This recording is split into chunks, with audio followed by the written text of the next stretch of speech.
Assalamualaikum warahmatullahi wabarakatuh.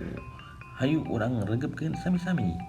Ayeuna ngabahas ngeunaan laporan kagiatan. Naon ari laporan kagiatan teh? Nyaeta ringkesan ngeunaan hiji kagiatan. Urang paratoskeun laporan kagiatan teh dibagi tilu.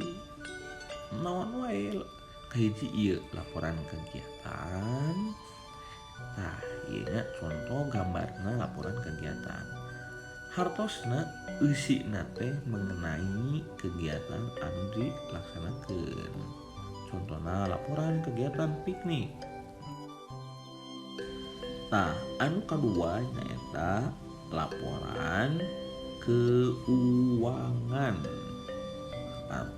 Pasti hidup parantos ngupingnya laporan keuangan.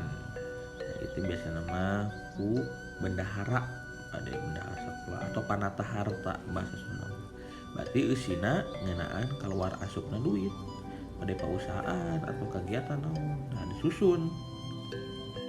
Anu katilu nyaeta laporan jurnalistik. Ada jurnalistik mah biasana usaha wartawan leres. Jadi eusina ngeunaan lelampahan wartawan dina ngaliput hiji kagiatan. Contohna laporan jurnalistik Covid di Sukabumi, nah diliput ku wartawan. Tah, ciri-cirina laporan kagiatan teh laporan sebagai bukti kegiatan anu tos dilaksanakan. Teras bukti tanggung jawab calagara atau panitia kanu mere pancen. Teras ciri-ciri laporan teh disusuna kalayan sistematis.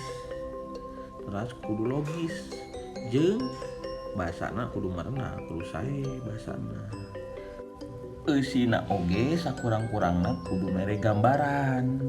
Kedah jelas biasana ngandung unsur 5W 1H.